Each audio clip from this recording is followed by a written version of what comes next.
Hello दोस्तों, आज के इस लेक्चर में आपका स्वागत है। जैसा कि मैं आपको कल बताया था कि आपको अब इंडस वैली सिविलाइजेशन शुरू करूंगा, और इंडस वैली सिविलाइजेशन में मैंने पॉइंट बताए थे कि कितने पॉइंट में आपको इसको पढ़ना है। तो मैंने सारे पॉइंट पिछले लेक्चर में मैं बता चुका हूं कि क्या क्या उसका रूपरेखा क्या क्या है, उसमें क्या क्या पढ़ना है। तो सबसे पहला अपना है पृष्ठभूमि, बैकग्राउंड, कि आखिर में हड़प्पा या सिंधु घाटी सभ्यता का उत्थान ही कैसे हुआ, कैसे पता चला कि हम लोग ये भी, हाँ, एक भी सभ्यता है, कैसे हमको पता चला। तो आइए हम लोग शुरू करते हैं। तो यहाँ पे देखिए मैंने बनाया है पृष्ठभूमि, बैकग्राउंड, इंडस वैली सिविलाइजेशन।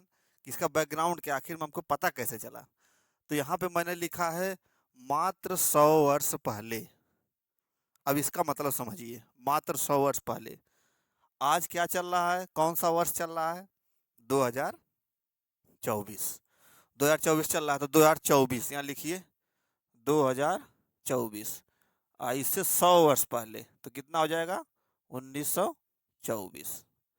यानी कि 1924, एक मोटी मोटा 1921 ले लीजिए, मैंने 100 वर्ष पहले मान लीजिए, तो ये हो जाएगा 1924।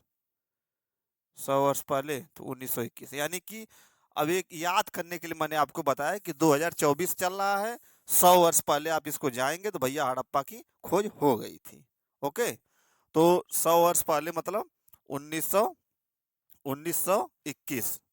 1921 में 1921 में क्या हुआ? हड़प्पा की हड़प्पा की या सिंधु घाटी सभ्यता की खोज हुई 1921 में। अच्छा, ठीक है, ये आपको क्लियर हो गया सब। अच्छा, जब इसकी खोज हुई, भाई हमको तो हड़प्पा सभ्यता या सिंधु घाटी सभ्यता के बारे में पता तक नहीं था कि हाँ, ऐसी कोई सभ्यता रही होगी, कुछ नहीं पता था।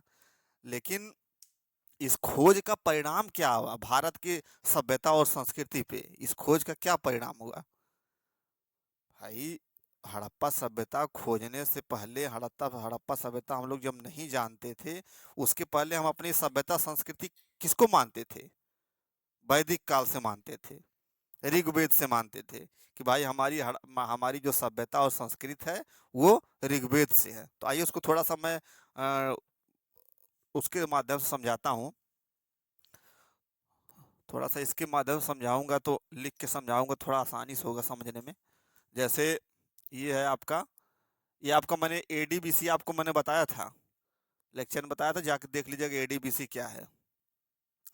तो मान लीजिए आज चल रहा है 2024 या 2020 ही मान ली, चलिए 2024 ही मानिए, 2024 चल रहा है, ठीक।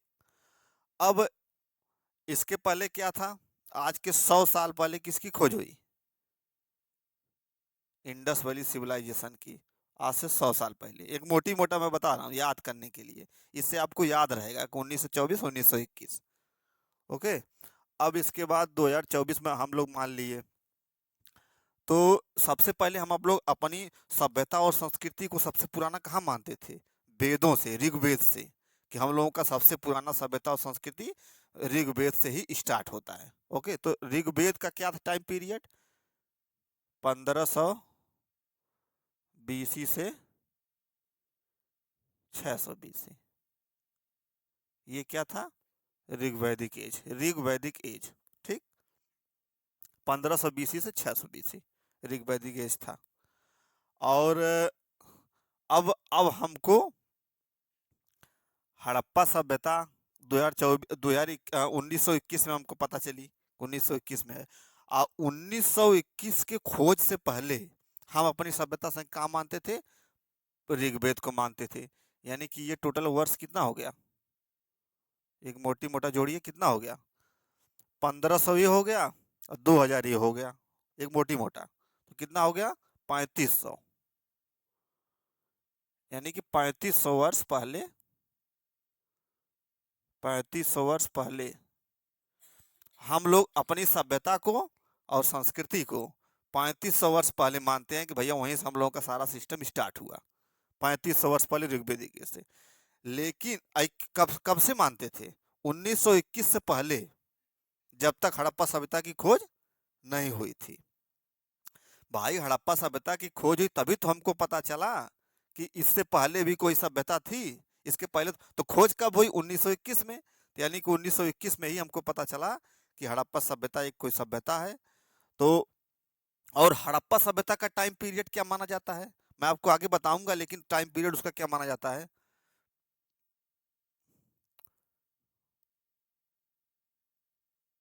2500 बीसी से 1500 बीसी। ये क्या है? हड़प्पा सभ्यता का पीरियड। ठीक, 2500 से 1500 बीसी। 2500 से 1500 बीसी क्या है? हड़प्पा सभ्यता। ये मैच्योर पीरियड है। मतलब इस पीरियड में हड़प्पा सभ्यता जो थी एकदम अपने मैच्योर अवस्था में थी। सारा शहर का डेवलपमेंट सब कुछ एकदम हो चुका था, विकास सब कुछ हो चुका था इस पीरियड में। तो इसका मतलब ये थोड़ी है कि 2500 से 1520, इससे पहले ही इसका डेवलपमेंट चालू हुआ होगा ना। तो अब देखिए 3500 वर्ष तो ये हो गया जब 1921 के पहले, जब तक हम लोग नहीं खोजे थे हड़प्पा। लेकिन अब हड़प्पा खोज लिया गया तो अब इसमें और जोड़ दीजिए। कितना जोड़िए? 2500। 2500 और 3500 कितना हो गया? 25 5 30 6000। अब अपनी जो सभ्यता है क्या माना जाता है? 6000 वर्ष पहले। 6000 नहीं, 6 से 7000 माना जाता है। क्यों? 6000 तो मैंने मोटी 7000, 6 से 7000 इसलिए माना जाता है कि ये तो उसका मैच्योर पीरियड हड़प्पा का। इसका विकास तो इसके पहले, ऐसा थोड़ी एक तुरंत उठा तुरंत हड़प्पा बन गया, ऐसा तो है नहीं। इससे पहले ही डेवलपमेंट उसका चल रहा था। ये मैच्योर पीरियड है। तो यानी कि जब तक हड़प्पा हमको नहीं पता था तब तक तो हम लोग अपनी सभ्यता और संस्कृति को ऋग्वेद से मानते थे। माने 3500 वर्ष तक मानते। 3500 वर्ष के पहले हम लोगों का सभ्यता संस्कृति स्टार्ट हुआ, भारतीय सभ्यता और संस्कृति स्टार्ट हुई। लेकिन जब हड़प्पा की खोज हुई 1921 में, उसके बाद हम लोगों को पता चला कि हम लोगों की सभ्यता और संस्कृति 6000 वर्ष पुरानी है, 6 से 7000 वर्ष पुरानी है। तो इसके मतलब हड़प्पा सभ्यता के पता चलने से हम लोगों को ये चीज पता चली, मतलब उस घटना का परिणाम ये निकला कि हम लोग की सभ्यता संस्कृति और पुरानी हो गई। 6000 से 7000 वर्ष पहले पुरानी हो गई। तो इसका असर ये पड़ा। ठीक, अब ये तो आपको कंफर्म क्लियर हो गया होगा। कोई अगर डाउट होगा तो आप कमेंट करके पूछ सकते हैं। तो ये चीज आपका हो गया 6000 वर्ष पहले हम लोग की। अब क्या है? सभ्यता और संस्कृति का शुरुआत 6 से 7000 वर्ष पहले है। ओके, अब आगे देखिए मैंने लिखा है 1826 में चार्ल्स मेसन लिखा है। 1826 में चार्ल्स मेसन। तो अच्छा एक चीज आप ये बताइए कि हड़प्पा सभ्यता जो है, क्या दयाराम साहनी गए होंगे हड़प्पा के पास कि मिल गया, ले जी भाई यही हड़प्पा है, तुरंत हड़प्पा तो खोज दिए नहीं होंगे। 1921 में गए तुरंत खोज दिए। इसकी प्रक्रिया 1921 में नहीं, 1826 से ही चल रही थी। यानी कि 1921 में तो इन्होंने खोजा, दयाराम साहनी ने 1921 में हड़प्पा खोजा। तो ऐसा तो है नहीं कि दयाराम साहनी गए हड़प्पा के पास कर भाई लीजिए हड़प्पा, ही हड़प्पा है।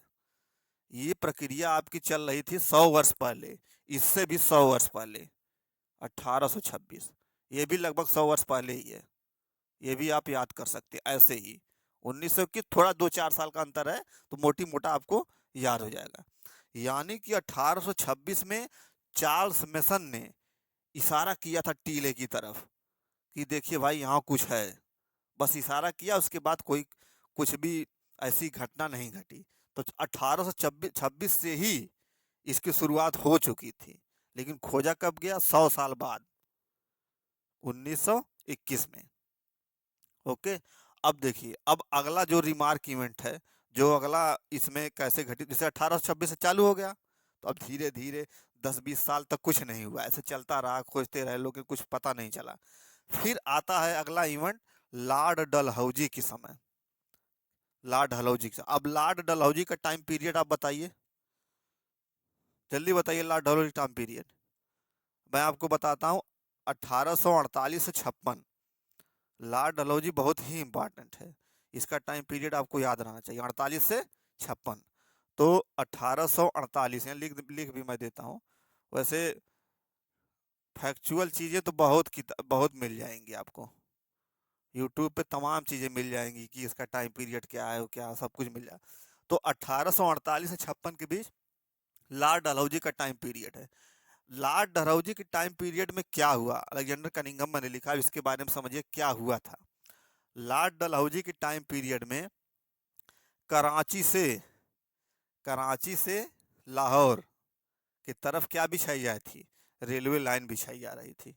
कराची से लाहौर रेलवे लाइन बिछा जा रही थी। अच्छा, जब रेलवे लाइन बिछाई जाएगी तो भाई जाहिर सी बात है खुदाई होगी। तो जब खुदाई हुई तो उसमें से क्या मिला, पक्की ईंटें मिली। कच्ची ईंटें नहीं मिली, पक्की ईंटें मिली। तो जब पक्की ईंटें मिली तो जो इनके साथ ये कनिंघम थे, अलेक्जेंडर, जैसे डलहौजी के शासन काल में खुदाई हो रही थी और अलेक्जेंडर कनिंघम उसको मॉनिटर कर रहे थे। बर्टन बंधु थे, वो लोग खुदवा रहे थे और ये उसकी मॉनिटरिंग कर रहे थे। तो उसी में कुछ पक्की ईंटें मिली। अच्छा, पक्की ईंटें और कच्ची ईंटें से भी क्वेश्चन आता है। UPSC, UPPSC, all state PCS, इस पक्की ईंटें और कच्ची ईंटों से भी क्वेश्चन आता है, इसलिए मैं इसकी चर्चा कर रहा हूँ। अच्छा, पक्की ईंटें कहाँ मिल सकती हैं, क्या शहर में मिलेंगी, क्या ग्रामीण में मिलेंगी? उस काल की मैं बात कर रहा हूँ जब हड़प्पा सभ्यता थी।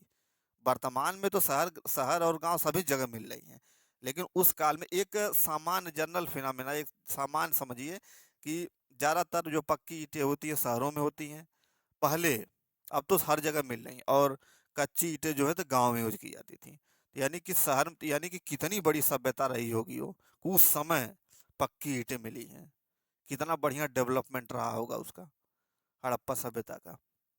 तो भैया इनके शासनकाल में खुदाई चल रही थी रेलवे लाइन बिछाने के लिए 1848 और 56 के बीच में। अलेक्जेंडर कनिंघम उसके मॉनिटर थे, बर्टन बंधुओं के देख रेख में। लेकिन फिर 1848 से 56 के बीच फिर धीरे धीरे धीरे धीरे टाइम पीरियड बीता गया, कुछ ऐसा नया चीज हुआ नहीं। बस ये पता चला कि हाँ यहाँ पक्की ईंटें मिली हैं। फिर आगे लॉर्ड कैनिंग का शासनकाल आता है। तो अच्छा, ये अलेक्जेंडर कनिंघम क्या थे, अलेक्जेंडर कनिंघम, इनके बारे में थोड़ा जान लीजिए। ये पुरातत्व से संबंधित इनका बड़ा प्रेम था पुरातत्व के प्रति। ये क्या करते थे कि हमेशा जो है अपना पूरा टाइम पुरातत्व पे रिसर्च पे देते थे कि यहाँ खोदना है वहाँ खोदना है। जब तक ये नौकरी में तब तक यही काम करते थे। अच्छा, नौकरी से रिटायर होने के बाद भी ये पुरातत्व का अपना पूरा समय दिए। तो इन्होंने क्या किया, कैनिंग के साथ, कैनिंग, लॉर्ड कैनिंग के साथ मिलकर, अलेक्जेंडर कनिंघम ने कैनिंग के साथ मिलकर क्या किया, 1861 में एएसआई की स्थापना की। अगला टर्निंग पॉइंट ये है, 1861 में एएसआई की स्थापना की। एएसआई का फुल फॉर्म क्या होता है, आर्कियोलॉजिकल सर्वे ऑफ इंडिया। तो ये अब भैया 1861 में आर्कियोलॉजिकल सर्वे ऑफ इंडिया की स्थापना हो गई। और इनको जो है अलेक्जेंडर कैनिंग ने अलेक्जेंडर कनिंघम को पहला सर्वेयर बनाया कि आप ही भैया, आप ही की देख रेख में सब कुछ होगा। तो अब धीरे धीरे फिर आगे कार्यक्रम बढ़ता गया। लेकिन इन्होंने, इनके जैसे ये कनिंघम के शासनकाल में हुआ, लेकिन कुछ पैसे की कमी के कारण, बहुत बजट अलाट होता नहीं था, तो पैसे की कमी के कारण कुछ हो नहीं पाया। ऐसे धीरे धीरे फिर कार्यक्रम चलता रहा। फिर अगला टर्निंग पॉइंट कब आता है, करजन के समय। करजन बहुत इंपॉर्टेंट है।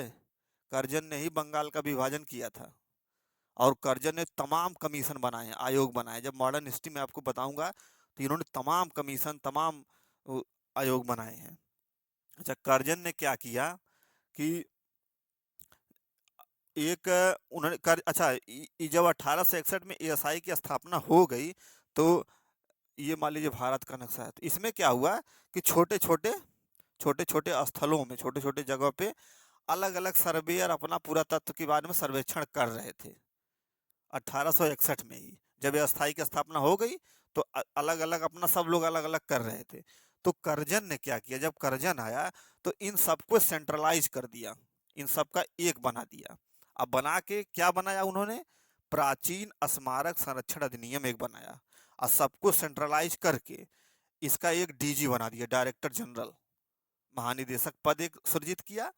और इस एक्ट के तहत, इस प्राचीन स्मारक संरक्षण अधिनियम 1904 एक्ट के तहत लॉर्ड कर्जन ने सारे जो जो सर्वेक्षण कर रहे थे, जितने लोग सर्वेक्षण, सबको सेंट्रलाइज करके एक एक सेंटर बनाया, जिसको जो ये प्राचीन स्मारक संरक्षण अधिनियम है, और इसी के तहत एक डायरेक्टर जनरल का पद सृजित किया। और डायरेक्टर जनरल किसको बनाया? जॉन मार्शल को बनाया। जॉन मार्शल को ही क्यों बनाया? बहुत लोग थे बनाने के लिए भाई। जॉन मार्शल को ही बनाया क्यों? क्योंकि जॉन मार्शल नवयुवक थे, नवयुवक भी थे, और इनको पूरा तत्व के टेक्नोलॉजी के बारे में, तकनीकी के बारे में थोड़ा ज्ञान था कि पूरा तत्व में तकनीकी का उपयोग करके कैसे पूरा तत्व का सर्वेक्षण किया जाए। इसलिए जॉन मार्शल को बनाया था। जॉन मार्शल का मुंह देख के नहीं बनाया था।